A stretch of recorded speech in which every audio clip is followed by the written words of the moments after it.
It's 2020, and there's too many podcasts. When did you even subscribe to this one? It's the Drunken Gumshoes.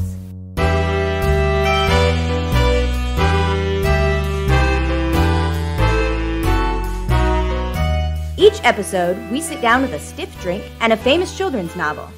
Reading them as an adult makes you feel really smart, until they make you feel really stupid. Today's episode is The Famous Five. Five go off in a caravan. So load up those caravans and head on down the road, because it's time to solve this mystery!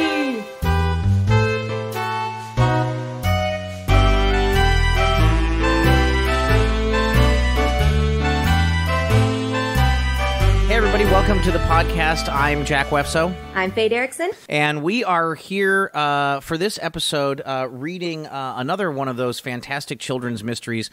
This time we're reading a mystery from across the pond. This is a book from a series of British children's mysteries called The Famous Five by Enid Blyton. Yes. I don't know which number this is in the series, but the title of the book we're going to read today is The Famous Five. Five go off in a caravan. And this one is actually number 5 in the series. Oh, is it? Oh, okay. Yeah. I didn't know that. Because Faye, you did a little bit of research about this book series. I did. Yes, I'll have some fun facts for us. I love fun facts. First and foremost question is Enid Blyton real? Yes. Really? She is a real person. Because a lot of times when you read these children's series, whether they're children's mystery series or a different kind of series, there will be a pseudonym and a whole bunch of people write the books. But you're saying there actually is an Enid Blyton. She was born in 1897 and she died in 1968. Mm-hmm. 97 to 68. You know, she lived through some pretty incredible times. She did indeed. And she decided to spend hers writing a series of kind of inane children's novels. But what else? Is there anything else that you learned about Enid Blyton that you think people would be interested to know? Well, I mostly learned about Enid Blyton and her relationships to the stories that she wrote, that she was a children's author. Originally, for The Famous Five, she only intended to write 6 or 8 books in the series. Okay, how many are there? She had other plans. There are 21 full-length Famous Five novels. So, we could really do, an entire Hardy Boys Drink Book, volume 2, just of the Famous Five novels. Yes, if we really wanted to. Yeah. Yeah, they were had incredibly high sales and great commercial success. And so she went on to not only write the 21 full-length Famous Five novels, but she also wrote a number of other series in similar style that followed groups of children discovering crime on holiday in the countryside. They just always happen to go on these these adventures when they're on vacation. Right, yes, on holiday. Mm-hmm. So she wrote multiple books about groups of children solving mysteries? She did, apparently. Like the 5 weren't enough for her? Or did she get... I mean, I got to be honest with you, I was tired of them by the end of the book. So maybe by the end of 21, maybe she was also. I agree. I wholeheartedly agree with that. Yeah, that maybe she was like, I'm done with these kids. I'm done with this dog. I'm going to write about other kids. That damn dog. Yeah, what Faye is referring to is the fact that the Famous Five are actually only 4, because one of the 5 is a dog. Not even a talking dog. Nope, you're right. Not even a talking dog. I also has thoughts. Though. I don't like the way she writes. I don't like the way she writes animals. It's like she won't make them talk, but she makes them sit there, and then she puts in the narration he sat there as if to say, well, "I don't like this at all." Just make the dog say it, or at least think it. You know what I mean? I know. It feels like all of the times that she talks about the animals and perspectives from the animals, it's 1 degree removed. It's it's like a human looking at the animal and being like, well, if it were me, I would say. And I'm like, come on now, you don't know that's what the animal is. You don't know. Are you a male dog? You don't know. Yeah, exactly. So that's its own thing. I guess we should probably talk a little bit about the 5. So tell me about the 5, Faye. Who are the Famous 5? Let's see. The Famous 5 are we just said are 4 kids and a dog. Julian is the oldest. of our four kids, but our five total. And when the series starts, Julian is 12 years old, which once we get into the tale of this story, I think there's a lot of responsibility on a 12-year-old's shoulders. Yeah, no crap. Also, yeah. So they actually age up as the series goes on, because in the book that we read, Julian's like 17. Yes, a little bit. They do say that over time he reaches his goal of fully maturing into a young adult. Wait a minute. That makes it sound like he decides whether or not he ages. Maybe he has a solid friendship with Peter Pan. I mean, we all have to go through a series of trials to grow up, I guess, but the way that's phrased makes it seem like through, I don't know, like he beat enough Pokemon Gym Masters that he was able to turn 17. You know, or something like that. Like, he thought he was going to die races before being a young adult. He didn't really get there. It's really funny that you describe Julian as the oldest, because that's literally the only bullet point I wrote for him as a character description. The oldest. So the next in our group is Dick. Dick is a year younger than his brother Julian. So at the start of the series, he's 11 and the same age as his cousin George, who I will introduce next. Dick is kind of known for his cheeky sense of humor. But he's dependable and kind. And even though he likes to pick at his littlest sister, he is also very caring towards her when she is scared and upset. Yeah. Dick is responsible for using his wits to save the five on a lot of their adventures. That was said repeatedly about him, is that he is usually the most clever in saving the five. Yeah. Mm-hmm. And I missed that in this story, but apparently generally Dick is invaluable. Okay. Who else we got? Next is George. Yep. George is a tomboy. She's also 11. I think if this series were written today, George would be called maybe trans? Gender fluid, yep. Gender fluid. George the gender fluid. Goes by, or actually, real name is Georgina, right? Yes, Georgina. Mm-hmm. But, these books were written in the 40s, so just the fact that she cuts her hair short and wears pants makes everybody be like, what the fuck? What? Yeah. And she requests that people call her Master George instead of Miss.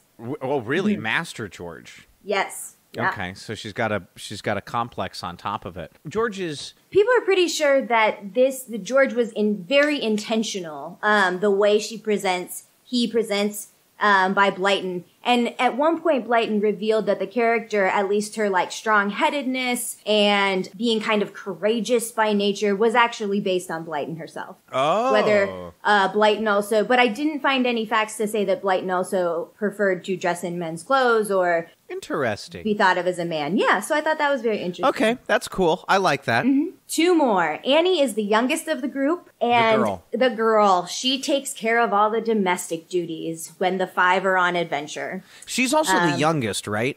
Yeah, she's 10. Yep. 10. Starts. Okay. That makes... Oh, she's 10 when the series starts. That makes more sense because, for some reason in my mind, I was picturing Anne as, 6 or 7.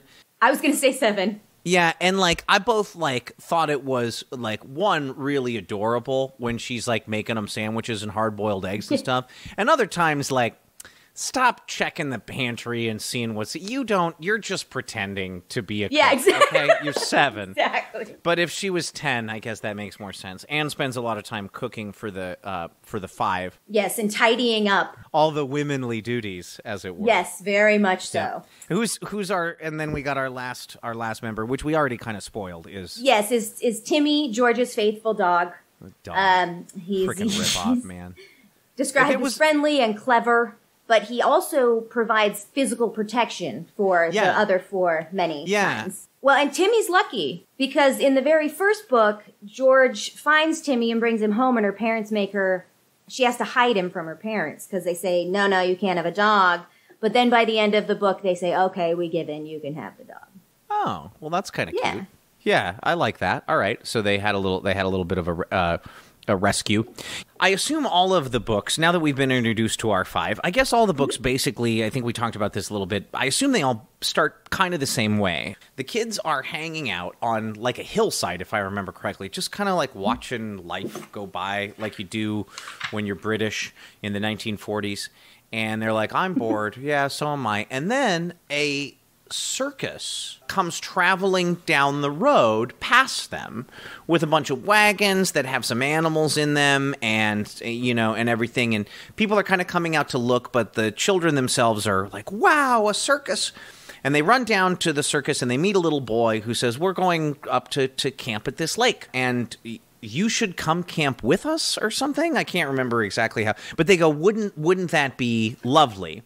Maybe we can talk our parents into renting some caravans so that we can go camping. And they convince their parents to let them do that. Which is just surprising for their ages. Yeah. Yeah, absolutely. I mean, like, they borrow some horses. Yep. And these caravans that are new and shiny. And they get supplies and they set off to go camping. Their goal is to get to this lake, and then they're going to climb up the hill and camp up there. Camp up in the hills nearby a circus and hang out with their new friend that they met, hitchhiking down the road. And when they get to the lake, they find a campsite, and some of the adults at the circus chase them away and are mean for reasons that the kids...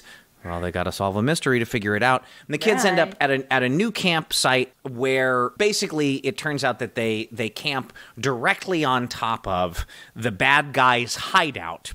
And therein kind of lies their scuffle with a bunch of crooks who work with the circus that they eventually resolve with a bunch of hidden treasure. It has a very Tom Sawyer ending, right? Yes. Like, trapped in the cave. Are they going to be dead? Everybody thinks they're dead.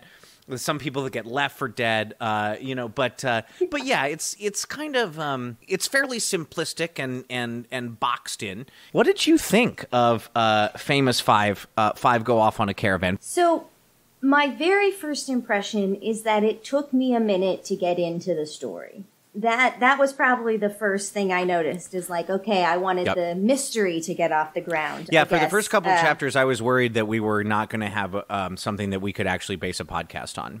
Right, me too. Yeah, I was like, okay, we're eating lots of sandwiches, we're going to lots of farms. Oh, yeah, lots of tomatoes, and it's just, yeah. So the overall mystery, I thought, was a 5 out of 10, maybe. So I guess one of the things that struck me right away, we're both from not only America but the Midwest America, and so when I think of a caravan, I tend to think of covered wagons, or maybe a whole convoy of like semis or RVs, all kind of on a line together going down the highway one after another. But in this book, 5 Go Off in a Caravan. A caravan is like it's like a camper that you would but one that you would tow like behind your car. Sure, like an Airstream, like a pull behind. It's not an RV that you drive, but yeah, like an Airstream. You would tow yours behind a car, and I guess these folks could too, but instead, because it's 1946, theirs is towed by an old horse. A couple of old horses. Yes, yeah. Who have great names. Dobby, and I can't remember the other horse's name. I remember the one horse is named Dobby because the little boy that they meet at the circus is named Nobby. But he's but he's described as like a very diminutive kind of urchin-like poor sort of like sniveling kind of character. So I really, even before I was introduced to the horse Dobby, I was already comparing Nobby to the house elf Dobby from Harry Potter. So like my pump was primed for Dobby is all I'm really trying to say.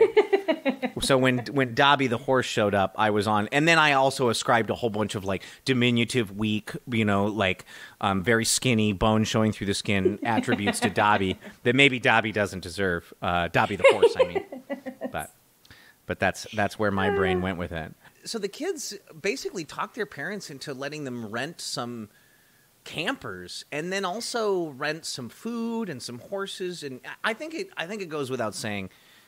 And there are some examples of this that happen throughout the book, but these children are fabulously wealthy. They are, especially for the 1940s. These kids are stinking rich. They They get to just like, oh yeah. I mean, can you imagine if we were 12 and 14, we would have said like, hey, mom and dad, we want to rent a bunch of horses and campers and coolers and food, and we're gonna leave for like 3 weeks. A long time, yeah, not just like a weekend overnight.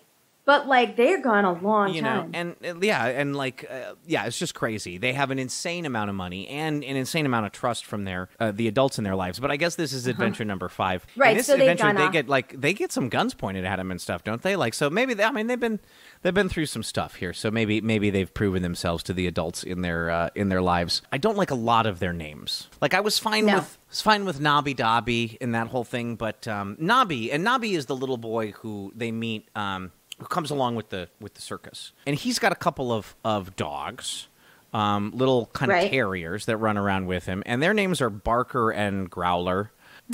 Whatever, I guess. Yeah, that's how I felt. It's serviceable. Okay, and then there is a chimp. Is it a chimpanzee? Yes, it is a chimpanzee. Yeah, Pongo. Name. Of course, his name is Pongo, and I have to say that the chimp was terribly entertaining.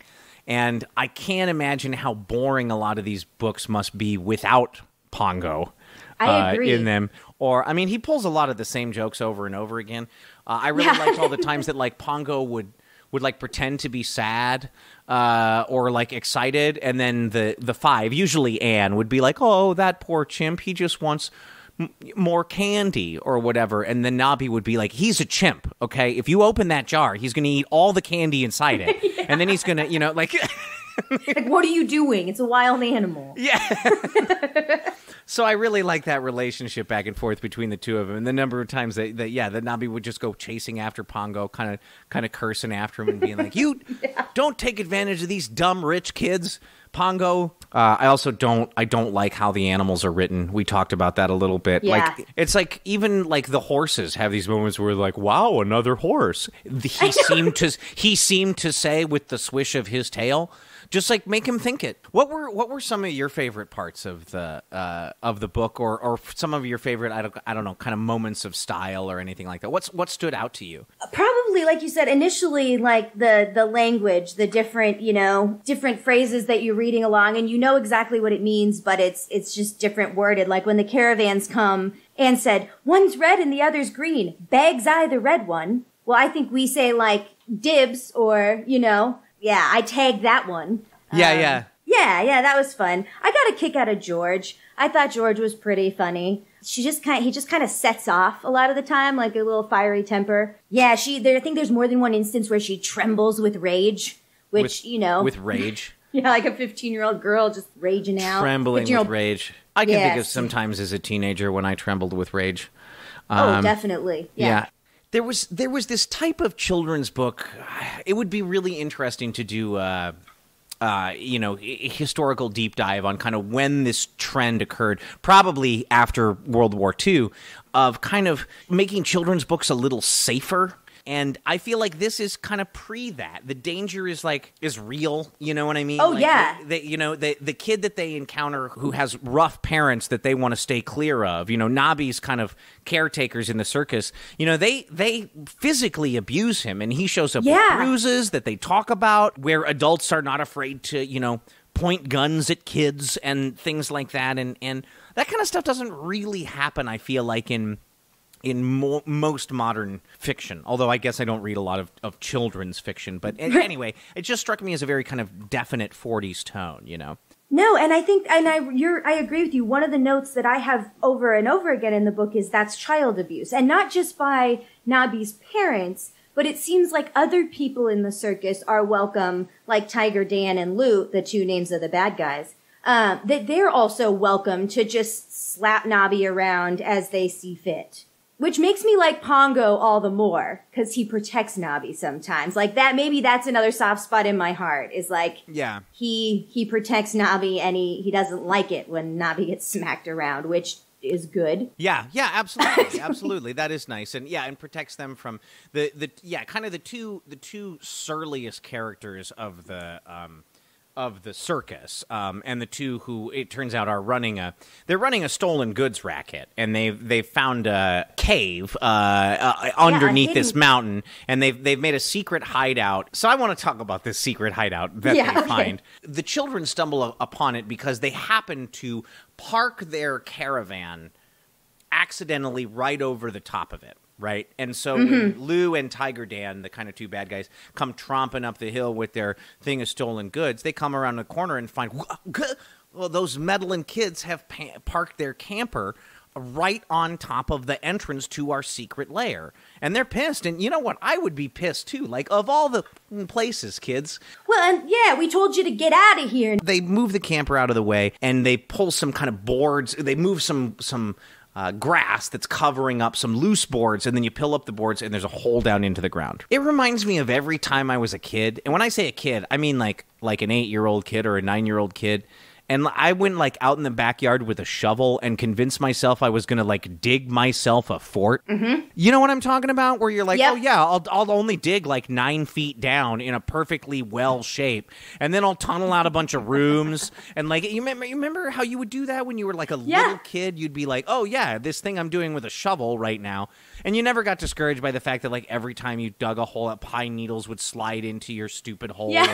And you were never getting anywhere. But somehow these guys turned that into a secret cave fort with like glowing phosphorescent rocks inside. Yeah, how lucky. It struck me as like I was like, Enid Blyton has never dug a fort before. If she thinks this is possible, she's never tried to dig. Nobby is my favorite character because at least Nobby has an arc. Like he starts in a place and ends up in a better place. He doesn't stay with the circus. Nope. There happens to be a farm nearby, and this is another one of those like super 40s kind of moments, I feel like, is that everywhere they go, they can just walk up to the farm and be like, hey, we want to buy eggs. And the people aren't like, get off my property. Who are you? You're a stranger. They're like, okay. One thing I want to say, we keep coming back to like, I thought these kids were much younger than they are. So, like, when I would think of Julian going up to a farm to ask to buy eggs, like, in my head, he was 12. And or, like, when Dick shows up the second day and is like, hi, I'm here to buy, like, 2 baskets worth of ham and bread and, like, all, you know, and I'm like, I'm imagining, like you said, like a 10-year-old kid. No one's like, okay, where are your mom and dad? Or, like, we're just caravanning by ourselves. So, I had to, like, change my mindset once I learned how old they actually are. Because that's, like, okay, sure, teenagers, preteens. Yeah. But yes, so back to the farms. It's like this. It's like a perfect farm. Yes, yeah. Picturesque. Like it's like when you tell a young person in your family that the family dog went to live on a farm. Yeah. Like that's the farm you're talking about. Yes. You know what I mean? Like the sun is always shining at that perfect angle of like late in the afternoon, golden. It's such a perfect farm that at the end of the story, when the famous 5 are like, so it turns out we know this orphan. Yeah. The farm is like, he can live here. He can take care of the horses. I was honestly surprised that they didn't find a job for the orangutan, or the chimpanzee at the farm. I agree, yeah, because Yeah, because I was really expecting him to go live at the farm too. But yeah, Nobby does get a happy ending. Nobby ends up living at the farm to while away his days, taking care of the horses. Which the children know he's good with horses because he stands on the back of one, right? At one point when they're and talks extensively about how he really loves the horses. True, and yeah. that if the guy who took care of the horses wasn't so abusive to him, right, maybe he would have more opportunities to be nice to the horses. But he does stand, you're right. He like surfs on top of the horse. Mm-hmm. He does some amazing circus horse riding tricks. The circus animals, almost every time they appeared, were a delight. Yes, yeah. Even when I was so sad, you know what I mean? Like, the elephant's name is Old Lady. Yeah. And they talk about how Old Lady spends almost her entire life chained to a tree. And you're like, oh, God, those poor animals, you know. There's the lady who has the cages full of monkeys, and at one point all the monkeys get out, and go running around, and then she chases them and yells at them all to come back. And that's kind of a cute little scene, but I felt like the most telling part of that scene was when Dobby says, those monkeys don't like anybody but her, and she doesn't like anybody but the monkeys. Yeah. It's like, oh man, that's sad, you know? Very much so. Yeah, there were moments like, this wasn't a fun circus. This wasn't a happy circus. No. I kind of wish that the monkeys had, or the animals in general, not just the monkeys, that the animals had been in on the scheme. Yeah, right? Yeah, definitely. That it wasn't just... The whole idea is that Lou and Tiger Dan, who are clowns, right? Yep. Or yeah, they're both clowns in the circus. But they're pickpockets, and they travel from town to town, and they fleece the circus goers in every town they're at. And then every summer they come back to this, a little camping spot, and they stow all of their stolen goods up in this cave. Wait a little while for the heat to die down, and then they sell it all off, which is actually a pretty sweet scam. And they probably got away with it for years before these meddling kids showed up. I really wish that the animals had been in on it. You know what I mean? If they had discovered that there was a robbery scheme going on because Anne's earrings went missing, and then it turned out that Pongo had them hidden behind his own ears or something like that. And they were like, oh, the monkey's been they've trained the animals to steal. Old lady just stole the keys out of my pocket with her trunk. And they had trained all the animals to pickpockets. That would have been great. But instead it's just a couple of thugs, and they get angry and seedy and threaten to beat up the kids. Beat up the kids. Leave them for dead. They'll starve to death. They're going to, literally, they're like, they'll just starve to death. Yeah, it's not murder if we're just negligent. So we were talking earlier about just how kind of wealthy the famous five are, and how that wealth kind of makes them stand out against the people that they encounter. One of my favorite examples of that is actually kind of subtle. It's when they're first kind of hanging out at the circus tent once they've gone to the circus camp to meet Nobby's friends and all of the animals, and they're all playing and splashing in the lake together. And at one point, Nobby says, hey, this has been fun swimming, but let's go back to shore. I'll race you back to shore. I bet I can beat you. And then it's not any of the children. It's the narrator. It's Enid Blyton says, and he swam as fast as he could, but of course he wasn't able to beat the children because he couldn't swim properly. They've had swimming lessons. Exactly. And he just knows how to swim because Tiger Dan threw him into a pond one time. You know what I mean? Yeah. But I just love that just little shade. Yes, and their caravans, they talk about how their caravans are much nicer than, say, Nobby or the circus caravans, and how they wouldn't want to stay in caravans like Nobby is in. Right, that's right. And Nobby is blown away because he's like, oh my gosh, yours has a sink in it. Mm-hmm. Yeah. They've got curtains over the windows. I know. They lock from the inside, lock from the outside. There's a whole thing about how they only lock from, I can't remember, the outside or something weird like that. Yeah, because George locks the girls in at night. Or Julian. Right. Julian locks the girls in. With Timmy. I mean, to be fair, Lou and Tiger Dan are kind of prowling around their campsite a couple of nights. At one point, don't they literally walk into their... Yes, yeah. Yeah, into George and... Yeah, because they're not expecting to find them there, and they stumble into them in the dark while trying to carry their stolen goods to their secret cave. In this story, we don't find out, we get to meet Julian and Anne and Dick's parents. And we get to know a little bit about George's parents. George's family home is at Kieran Cottage in Dorset, England, picturesque Kieran Island, owned by George and her family in Kieran Bay. So we talk about how wealthy these kids are. George and her family own an island. And George's home and the other houses the children stay in or visit are hundreds of years old, and they contain secret passages or smugglers' tunnels. Oh, fun. Man, yeah, George is absolutely the kind of relative that you keep in good graces so you can continue to hang out in her fun smuggler's tunnels. Definitely. Did you feel like the chapter names got dumber? Yes. As the story went on, they start with names with well, I'm just going to read a couple from some of them, they're the beginning of the holidays, away they go, an unpleasant meeting. But then chapter 15, several things happen. I like 20. Yeah, chapter 20, more excitement. Come on. You know what I mean? Like, were you throwing darts at a dartboard, or like you're like, I don't know. Well, the story. A lot of things do happen in this chapter. What would be a good description of this chapter? Several things happen. Worst name for a chapter ever. Yeah, as the book got more exciting, the chapter names got worse.